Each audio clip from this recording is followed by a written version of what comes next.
Los temas no eran relevantes, expresó el presidente de la Comisión de Fiscalización del Congreso, el priista José Menchaca López, cuando los reporteros le cuestionaron por haber aprobado la cuenta pública del primer semestre de 2016 al hoy exgobernador Mario López Valdés. En un principio, los 4 diputados del PRI dieron su aval para aprobar la cuenta pública de Maloba, junto con el diputado del PANAL, Crescenciano Espiricueta. Quienes la rechazaron fueron el diputado del PAN, Zenén Sochigua, y Víctor Antonio Corrales Burgueño, del PAS. Por órdenes superiores o por la presión de la ciudadanía, quienes se habían apostado en el Congreso, los 5 diputados tuvieron que recular entre explicaciones difusas que solo exhibieron aún más el servilismo de los 5 diputados que habían aprobado el cochinero. Se tuvo que suspender dicha cuenta pública. Con una historia que casi le pega al siglo, el Congreso de Sinaloa ha sido el principal precursor de los gobiernos corruptos y de la impunidad con el que se ha manejado durante y después de abandonar el cargo el gobernante en turno. Los diputados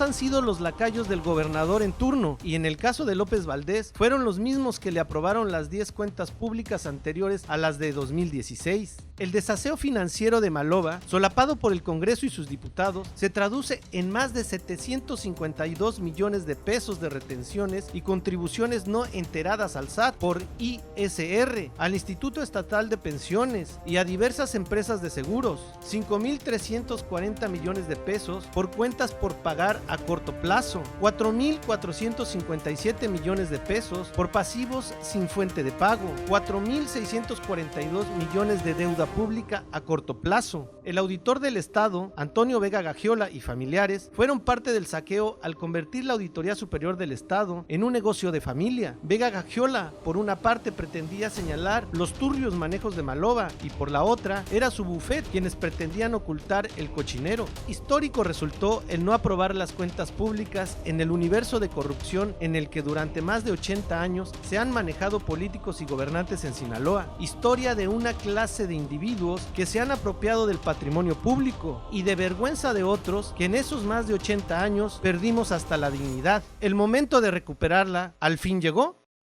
Gracias por acompañarnos a su canal por internet de Primera Visión. Soy Bernardino Chávez y les damos la más cordial de las bienvenidas.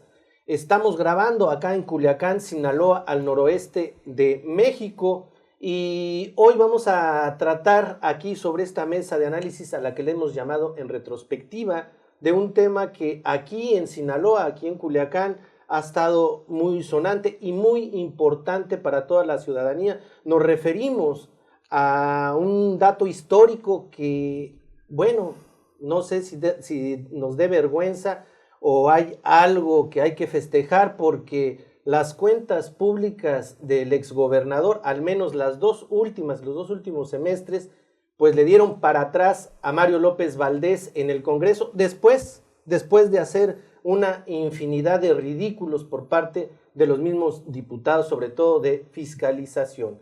Hoy vamos a hablar de este tema, vamos a hablar de cómo se ha movido la política, toda esta incongruencia entre la corrupción, la impunidad y todos estos lavados de manos que quieren hacer los políticos hoy en día, al ver que la ciudadanía ya despertó y que los está empujando a rendir cuentas. Pues es importante que usted sepa el pensar de acá de Sinaloa. Para ello le presento a mis compañeros y amigos, a quien también saludo, Alejandro Sicairo Rivas. ¿Qué tal? Un saludo a todos y gracias por seguirnos en Facebook. Y Manuel Barrantes Tarriba. ¿Qué tal? ¿Cómo están? Les comento, los números rojos de Maloba, los números que deja el exgobernador Mario López Valdés, un exgobernador que también tiene en su haber, pues ser el más corrupto de los gobernadores en la historia de Sinaloa. Y tiene más de 752 millones de pesos en retenciones y contribuciones no enteradas al SAT por el ISR, al Instituto Estatal de Pensiones y a diversas empresas de seguros. 5.340 millones de pesos por cuentas por pagar a corto plazo, 4.457 millones de pesos por pasivos sin fuente de pago, 4.642 millones de deuda pública a corto plazo. Oiga usted bien, esa cantidad de dinero es la que Maloba no ha podido entregar en lo que es un informe que aquí en Sinaloa pues deje las cosas claras. Eso sí, parece ser que él no ha entendido que, bueno, por lo menos le andan poniendo el dedo en el sentido que lo andan señalando de que no hizo las cosas como debiera ser. Sigue en redes sociales él muy activo, sigue manifestando que no sé si de una manera ya en burla o él sabe que no va a ir a parar más que a eso, a una señalización de que no hizo bien las cosas en su gobierno. Alejandro, pues ahora que Mario López Valdés deja el gobierno, empieza en redes sociales a ser muy activo y de repente en el Congreso dicen que sí a la cuenta pública de 2016 y de repente ellos mismos dan para atrás, aprueban, desaprueban, aprueban, desaprueban y hasta ahorita la novela va en que han desaprobado las cuentas de los 2 últimos semestres en el gobierno de Mario López Valdés. Esto que parece un juego de poderes, una distracción de manera tan grotesca que hasta pena ajena da. Mira, yo creo que dentro de ese júbilo, ese jolgorio que desató el rechazo a la cuenta pública de Marova del primer semestre de 2016, hay que identificar las cosas como son. Se trata nada más de un rechazo y del llamado a que aclare las observaciones que la Auditoría Superior del Estado le hizo y que son bastantes. Que es histórico, jamás se había dado eso. Histórico, ¿no? Es histórico, nunca a un exgobernador se le habían rechazado las cuentas públicas del año que se va.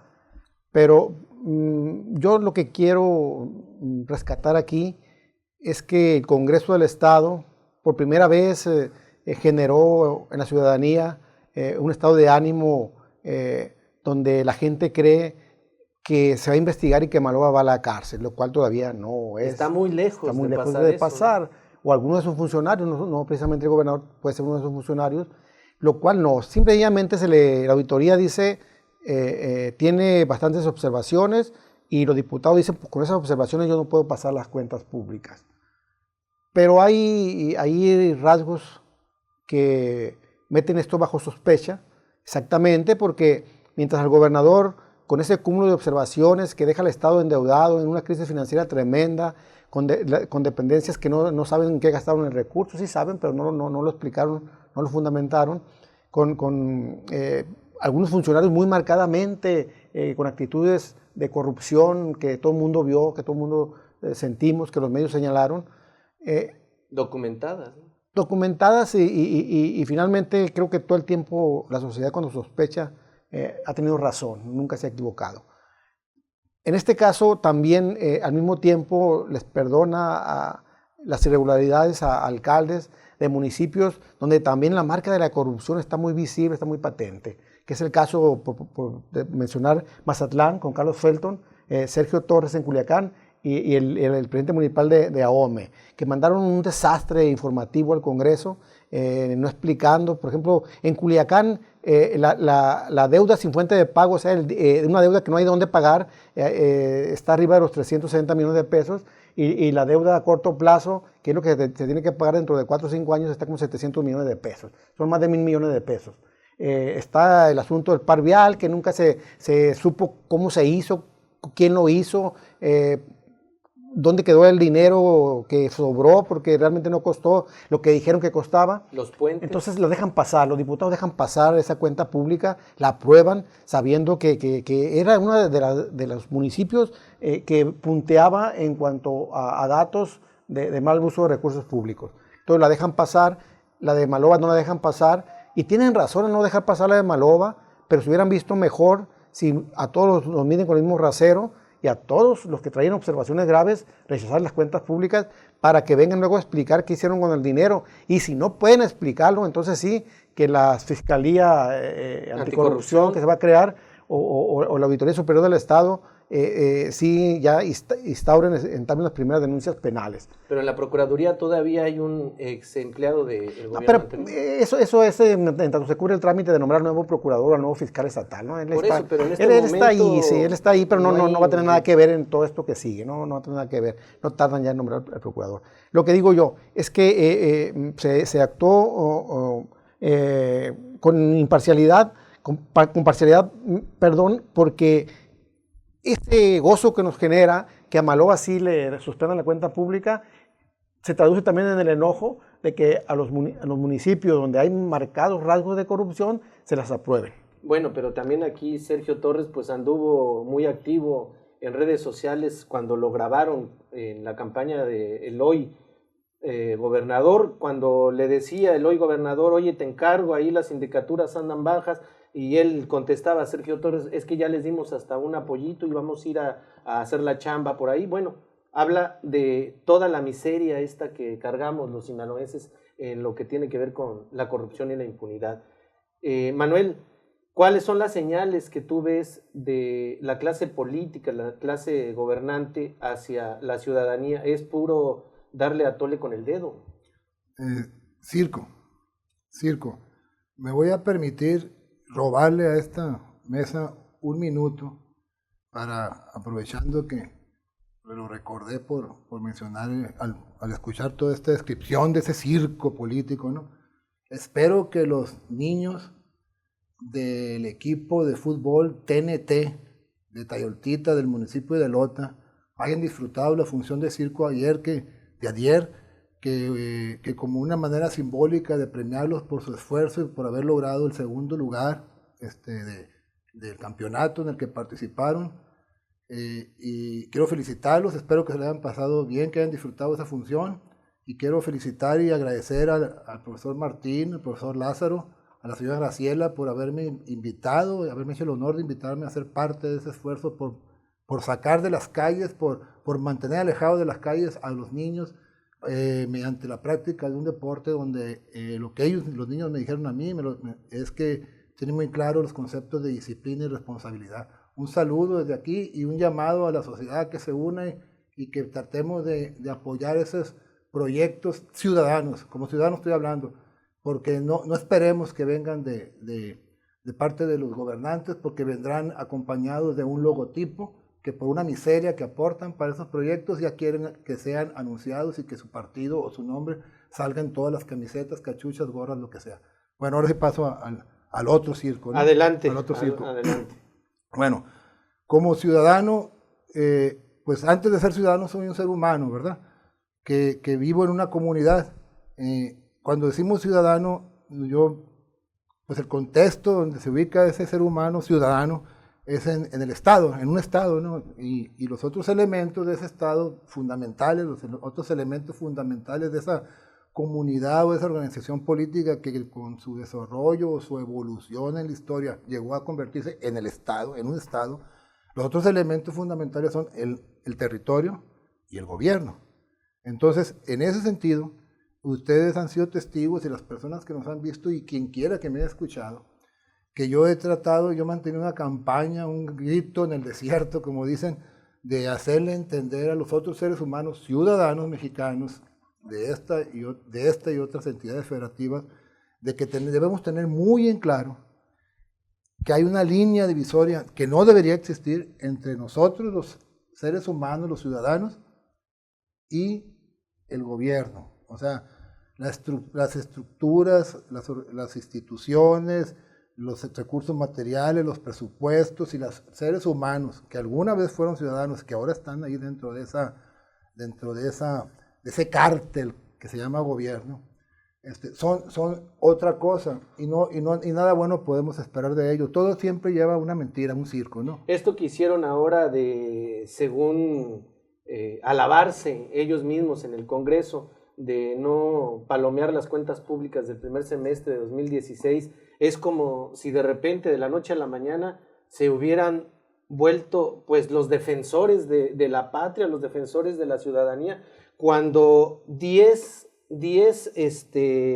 cuentas públicas, o sea, 10 semestres palomearon sin decir más que eso, ¿no? Y otros, bueno, Es como si yo pusiera en Facebook, todos los días presumiera que hoy di pa'l chivo en mi casa, ¿no?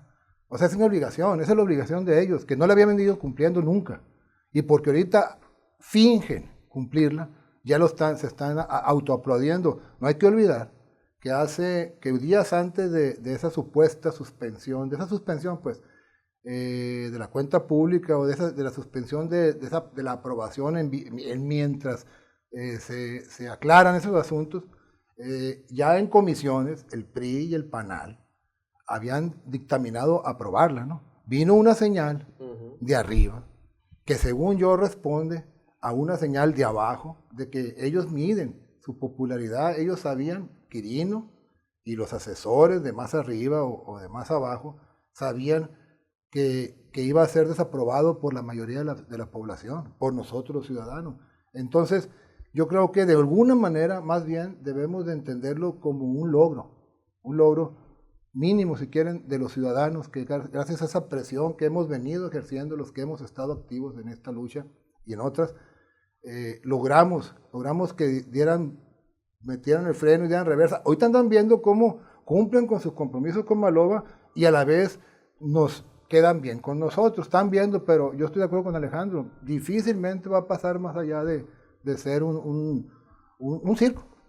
Aquí le quiero comentar a usted que nos ve la Comisión de Fiscalización, la preside José Menchaca López, que es priista, Crescencio Espiricueta Rodríguez es el secretario, él es del PANAL. Estos habían al principio dicho que sí. Zenén Aarón Xochagua del PAN, diputada Araceli Cecilia Romero, Paola Ivette Gárate Valenzuela, María Eugenia Medina Miyazaki, todos ellos son priistas, y Víctor Antonio Corrales Burgueño, que es del PAS, un partido que es acá de Sinaloa. Alejandro, todo esto que se ha estado dando, donde la ciudadanía ha presionado enormemente a como estábamos acostumbrados aquí en Sinaloa, donde la gente era muy apática, no se presentaba, siempre utilizaba las redes sociales únicamente como una especie de arma para decir lo que sentía, pero no daba la cara. Ahora se ha convertido en un monstruo, digamos, para la clase política y la clase gobernante. Este es un trabajo que se ha hecho de la sociedad por la sociedad y que se quiere ahora subir algunos políticos a ese carro para decir, bueno, es que nosotros lo estamos haciendo porque la sociedad nos lo ha exigido, cuando la sociedad se lo ha exigido de toda la vida, ¿no? Ese es una pequeña chispa todavía, es una chispita por ahí brillando, pero no es el resplandor que ocupamos de parte de la sociedad. Pero finalmente esa chispita ha iluminado un poquito más ahí las curules, algo. Y creo que es cierto, el comportamiento histórico de los legisladores, de los diputados, ha sido de solapar, de meterse al mismo albañal de los políticos, ahí unos a otros, salpicarse, ¿no? Y jugar a que se salpican unos a otros. Y en razón de eso hay que reconocer en estos momentos, con todo el beneficio de la duda y con todo el privilegio de la duda, como suele decir, que los diputados pues, la rechazaron, ¿verdad? Y que el gobernador por ahí también vio algo que le pudo haber dado la orden a los diputados, rechácenme eso, no lo pasen. Entonces, pero está ante todo la sospecha social generalizada en Sinaloa de que estos políticos que se acaban de ir nos robaron, nos saquearon y no dejaron nada. Entonces hay que partir de eso, ¿no? Los diputados actuaron bien. Así como nos lo acabamos cuando hacen las cosas mal, hay que darle un poquito de reconocimiento y ojalá que sigan trabajando en ese sentido. Porque es como dijo Manuel, ¿no? O sea, como él lo dice en esta visión, yo voy a decir que hice bien por llevar el chivo a mi casa. Bueno, sí, pues estos lo hicieron porque hicieron su trabajo. Hicieron su trabajo. Y en ese tensón no nos están regalando nada. Hicieron su trabajo. Y es la única vez que lo han hecho en muchísimos años. 90 años para acá, ¿no? Un siglo para acá, los diputados andan diciendo, hey, tú cochino gobernador, no te voy a aprobar tu cuenta pública. Y eso hay que reconocerlo en estos momentos, pero no quitarles el ojo de encima, porque luego pueden recular y limpiar lo mismo. Pero eso está muy lejos. Limpiar lo mismo al gobernador, ¿no? Pero aquí lo que hay que reclamarles que no hicieron el trabajo completo, porque a uno lo tratan como hijos y a otros como entrenado. a los alcaldes, muy bien, alcalde, te felicito porque hayas robado, mira, tus cuentas están limpiecitas, pero ahí hay muchas cosas oscuras, como por ejemplo, un hijo del auditor de Vega, les limpió las cuentas a los presidentes municipales y les cobró, pues eso es lo que la investigación que está en la ACE en estos momentos, y que no se ha dicho por qué se fue el auditor. Así es. Se fue porque él mismo hacía su despacho, hacía negocios limpiando las cuentas públicas, y él, que era el auditor, pues las aprobaba, ¿no? Entonces, pues, la operación perfecta, digamos. Así es. Entonces, ¿por qué los presidentes municipales? ¿Por qué Felton, que todos los mazatlecos lo están condenando? Empresarios, colonos, pescadores, hasta los turistas que llegan ahí, yo creo. Que se hizo de una cadena lo están condenando. De tiendas de autoservicio. Ese es un negociazo que hicieron ahí al amparo por ejemplo, la obra pública asignada a los mismos contratistas todo el tiempo, sin licitar. ¿Por qué? Porque son sus cuates. El caso del tiburonario, que lo heredó, pero que también lo operó mal. Y que no terminaron el asunto de los autos que los compró en un mecanismo de arrendamiento, que le salieron el doble que se lo hubiera comprado al contado. Entonces, todas esas cosas ahí están. En el caso de Sergio Torres, pues ya hemos mencionado en programas anteriores, el cochinero. ¿Por qué a ellos sí les dejan pasar las cuentas públicas? ¿Y por qué a Maloba no? Está bien que a Maloba no se las dejen pasar, pero hubieran sido parejos el principio de equidad legislativa. No hubiera dejado pasar ninguna de las que trajeran una sola irregularidad. Señores, váyanse con sus cuentas y vengan después a aclararlas ante los órganos correspondientes.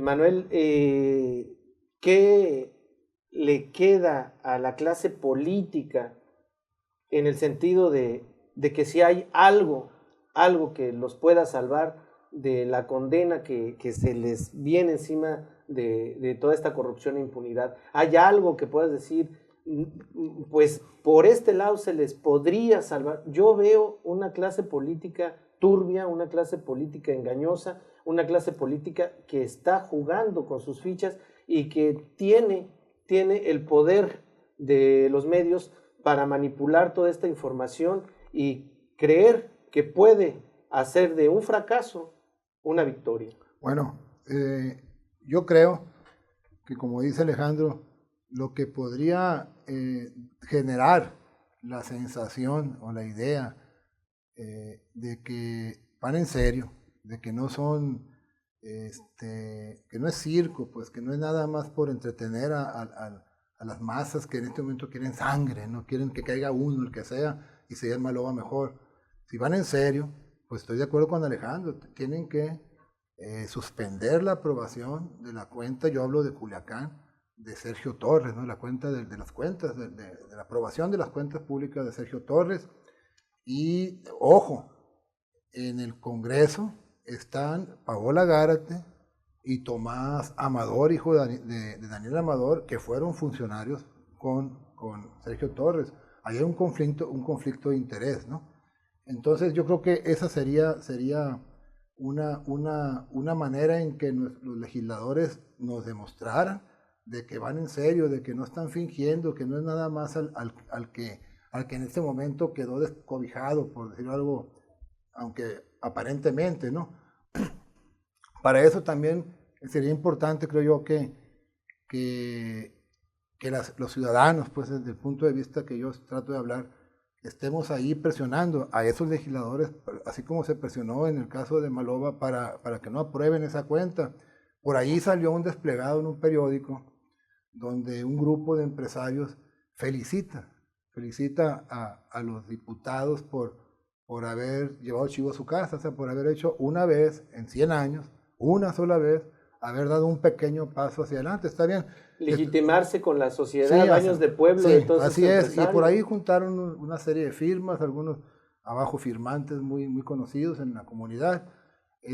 Por eso es que yo, antes de que Alejandro mencionara que vea que por lo menos darles el beneficio de la duda, por eso es que yo no había sido generoso, me había visto un poco mezquino en reconocerles eso, porque ya sus aplaudidores profesionales ya lo hicieron. No tiene que haber una visión crítica también, no nada más esos aplaudidores. ¿Cuántos de ellos han de haber ido a las fiestas, a estas fiestononas que daba Maloba en sus cumpleaños? O a la fiesta presupuestal, ahí están algunos de ellos, ahí están los nombres, yo no voy a decir quiénes, ahí están los nombres, ¿no? Entonces, esa otra parte de los ciudadanos, la que estamos hartos de que nuestros representantes públicos no sean, los representantes populares, no sean realmente nuestros representantes, y de que las cámaras empresariales no nos representen a los empresarios realmente, y de que esos selectos grupos de abajo firmantes tampoco representan nuestro sentir. Eso es importante. Todos los demás, los que estamos fuera de esos abajo, de ese grupo de los abajo firmantes y de esos representantes populares, todos los demás que somos la mayoría, somos los que debemos estar ahí encima. Y si esos abajo firmantes, si también son congruentes, en congruencia con esa probable congruencia que pudieran tener los diputados, pues otro desplegadito exigiendo que revisen a conciencia y suspendan la aprobación de la cuenta pública de Sergio Torres. Yo coopero a la página, yo coopero, pero congruencia, señores. Pero ya la aprobaron. Ahí está el tema para los que nos están... ¿Con qué cerrarías, Alejandro? ¿Cuál es tu punto de vista final? Pues debería quedarme mudo, pero no voy a hablar. Lo que pasa es que estamos viendo apenas la punta, una puntita de la enorme madeja de corrupción, y que no es de Maloba, sino que viene durante muchos sexenios atrás, pero en este caso, si hubiera sido la misma actitud que la legislatura que estaba cuando salió Juan Millán, Jesús Aguilar Padilla, le suspenden las cuentas públicas, en esos casos yo me acuerdo que se hablaba con Juan Millán de 20,000 millones de pesos, que no sé dónde quedaron. Y aparte está lo de la UCE, está... Bueno, hay un chorro de cuestiones que quedaron ahí porque los diputados no revisaron, no asumieron su función. Si no, ese señor pues estuviera en la cárcel, ¿no? Y muchos otros. En este caso, yo uso el esquema que se usa con los hijos, que cuando hacen una cosa mala uno los reprende, Manuel, los reprende, ¿ve? Pero cuando ya corrigen y hacen una cosa buena, les hacen una palmadita o un dulce, ¿no? Entonces yo le estoy dando ese dulcecito a los diputados para que vean que también como sociedad estamos pendientes de los aciertos que ellos tienen, pero que somos acérrimos críticos de sus errores. Y hay que mantenernos así, exactamente. Esto puede ser nada más una finta, que pienso yo que es una finta, pero me reservo el derecho de seguirlos observando, y si siguen en esa línea que ya marcaron, primer pasito pequeño, pues hay que cantar victoria, porque la sociedad logró un legislativo que estuviera realmente a la altura de los sueños, de los reclamos, de las exigencias de la comunidad. Estamos llegando al final de este programa. Queremos decirle desde aquí, desde Sinaloa, que no da nada de orgullo decir que esta vez que no palomearon este primer semestre del 2016 es histórico, porque 80, 90 años sin que haya hecho absolutamente nada el Congreso de este estado, pues es para dar más vergüenza que júbilo. Pero es cierto, por lo que haya sido, ya lo hicieron, y esperemos que sigan sobre esa línea, porque los que le dieron la orden al Congreso, haya sido quien haya sido, sabe perfectamente que usted y los que estamos aquí los estamos observando, y ahora sí, no los vamos a dejar en paz. Agradecemos que nos haya acompañado. Lo invito a que entre a nuestras redes sociales, dése un tiempo para opinar de lo que aquí en esta mesa les platicamos, y recuérdelo, hay que seguir en esta lucha, en esta manera de decir las cosas tal y como son. Hasta la próxima. Hasta entonces. Hasta luego. Hasta luego.